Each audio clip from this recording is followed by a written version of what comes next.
Nah, disitulah saya selama 7 hari 7 malam tanpa makan, tanpa minum bersama dia. Dilatih dia secara khusus dan menemukan banyak sekali rahasia. Dan rahasia-rahasia ini juga termasuk tentang awal penciptaan.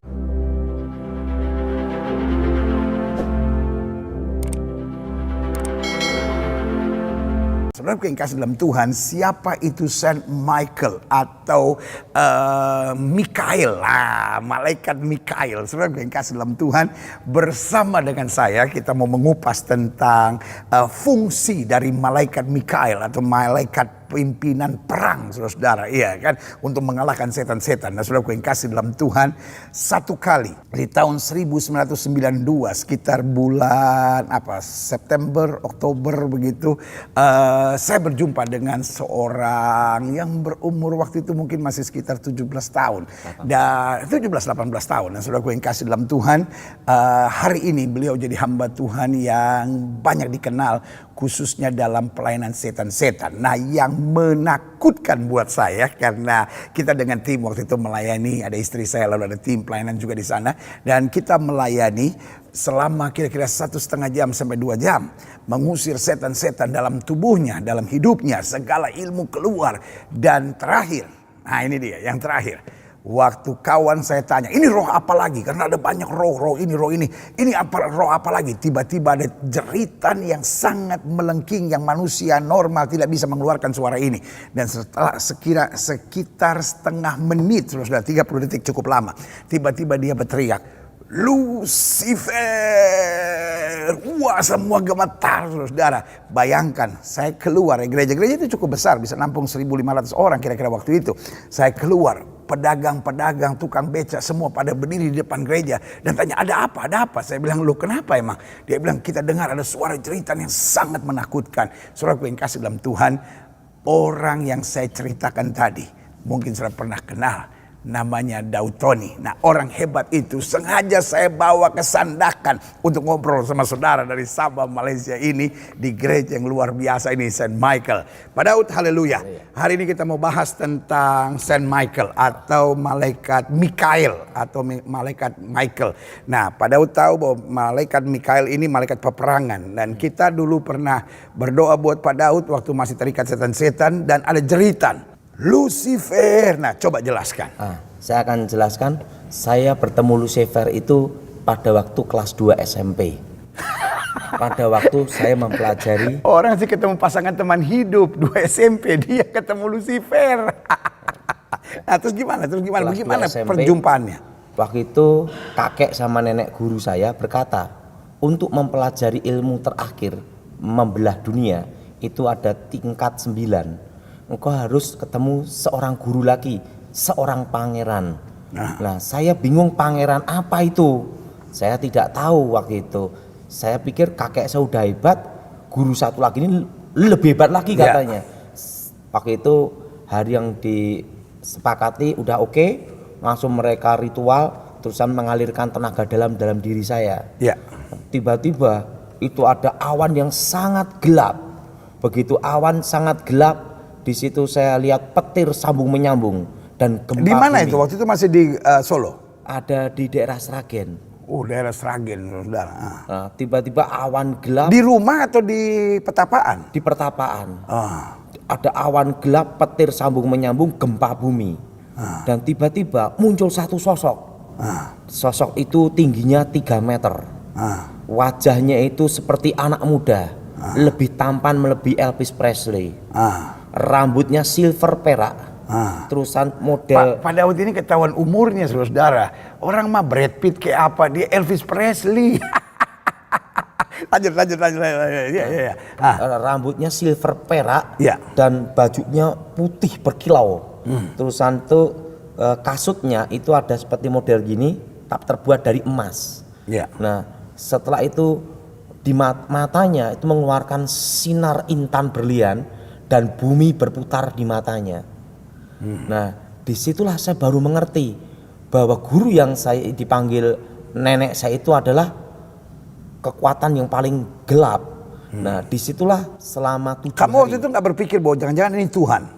Saya tidak berpikir, karena saya kan selama hidup saya kan tidak boleh bertanya dan tidak boleh membantah selama ikut nenek kakek dulu. Nah, tetapi di situ perasaan saya kaget, apakah ini disebut yang paling puncak gitu loh. Karena kakek saya ngomong itu adalah ilmu yang paling puncak, baik ilmu hitam maupun ilmu putih. Guru itu yang menguasai semuanya. Nah, disitulah saya baru sadar. Nah, disitulah saya selama 7 hari 7 malam tanpa makan, tanpa minum bersama dia. Dilatih dia secara khusus dan menemukan banyak sekali rahasia. Dan rahasia-rahasia ini juga termasuk tentang awal penciptaan. Nah, disitulah saya baru mengerti. Tetapi itu baru sebagian rahasia kecil. Karena banyak rahasia-rahasia dalam diri saya yang hilang setelah saya kalah, hilang ingatan 1 tahun itu. Nah, suatu rahasia yang sangat mengejutkan, baru saya mengerti bahwa guru saya yang disebut kakek saya itu dulunya adalah malaikat. Nah, disitulah saya baru mengerti bahwa sebelum Tuhan menciptakan manusia, yang paling awal yang diciptakan itu malaikat. Malaikat yang diciptakan Tuhan itu adalah yang pertama, malaikat terkuat namanya Michael. Yang kedua adalah Gabriel, penghulu para malaikat. Dan yang ketiga, diciptakan malaikat yang lebih mulia, lebih hebat, lebih dahsyat, melebihi malaikat-malaikat yang lain, bernama Luciel. Nah, Luciel ini dekat dengan Tuhan. Dan Luciel ini adalah pemimpin pujian penyembahan. Dan secara otomatis tahu banyak rahasia tentang Tuhan. Nah, karena tahu banyak rahasia tentang Tuhan, Lucifer ingin menjadi Tuhan. Karena merasa tahu semua rahasia tentang Tuhan. Terjadilah pemberontakan, peperangan di surga yang berpihak pada Tuhan 2/3, yang melawan Tuhan 1/3. Nah, Lucifer yang melawan Tuhan memimpin pemberontakan 1/3. Nah, Michael dan Gabriel bertarung ada di surga, dan peperangan itu ada di surga. Dan Lucifer kalah karena kalah dikeroyok malaikat dan kalah karena kekuatan kuasa Tuhan. Dan Lucifer dibuang ke bumi, jadilah pangeran kegelapan yang namanya disebut iblis. Dan dia malaikat khususnya bagian pujian penyembahan. Wow, jadi saudaraku yang kasih dalam Tuhan, saudara bisa lihat di sini kalau bicara tentang pujian penyembahan itu bicara tentang musik, bicara tentang nyanyian, bicara tentang lagu.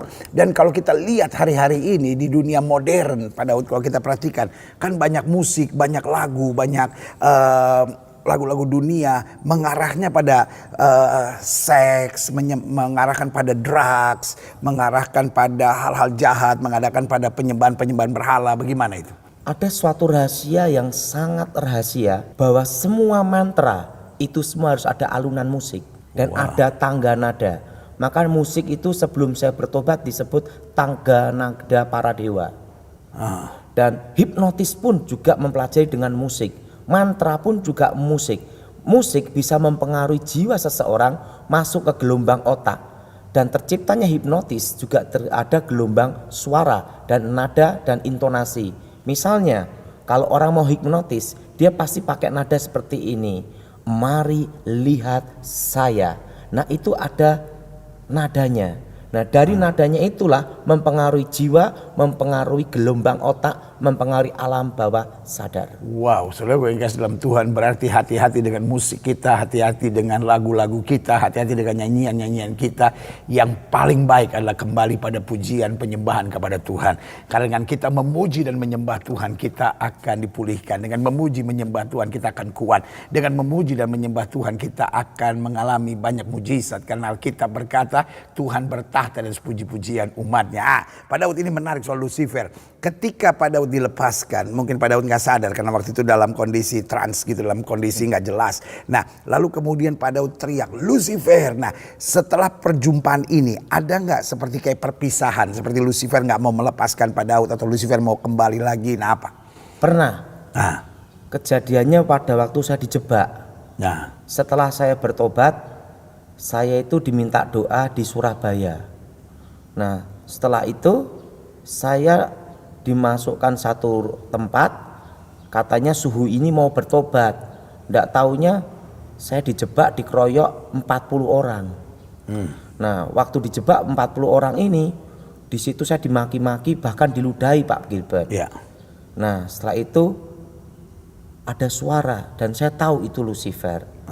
Lihat, mereka yang berusaha engkau selamatkan saja berusaha malah mengecewakan dan mengkhianati engkau.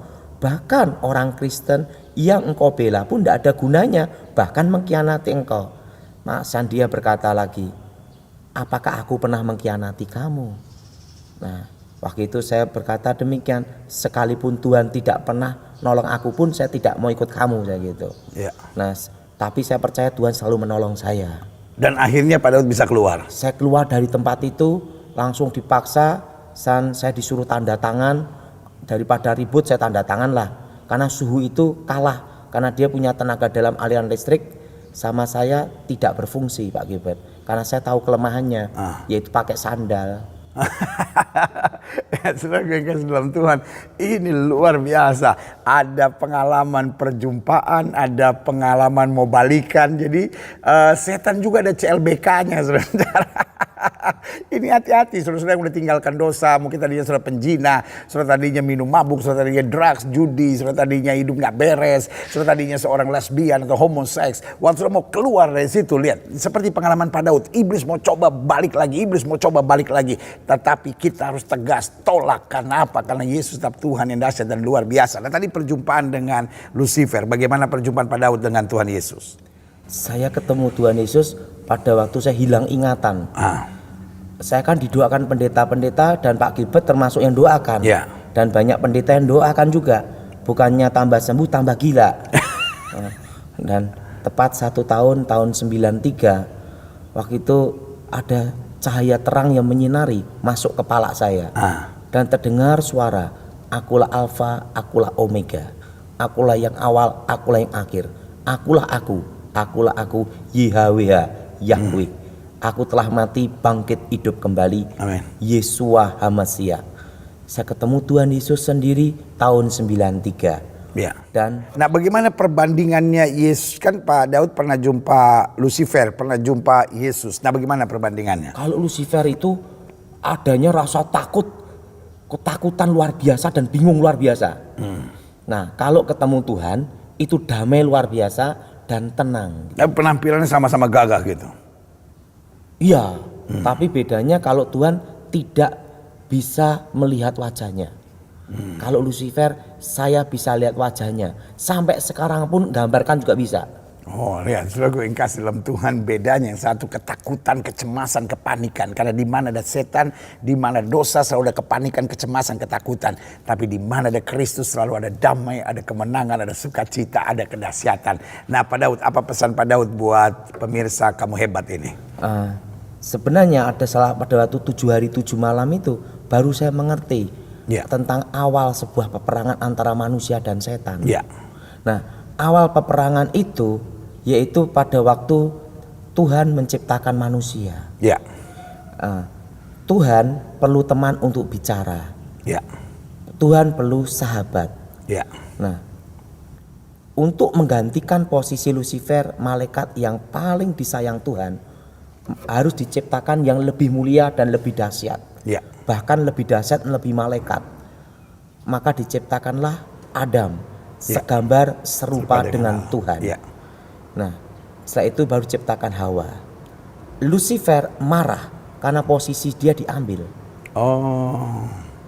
Posisi dia diambil dan Lucifer tidak diampuni. Nah, Lucifer pakai ular untuk menjatuhkan Adam dan Hawa. Nah, yang jadi pertanyaan, kenapa manusia diampuni, setan tidak? Nah, Lucifer memberontak kepada Allah dari keinginannya sendiri, merencanakan memberontak melawan Tuhan. Nah, sehingga Tuhan tidak mengampuni.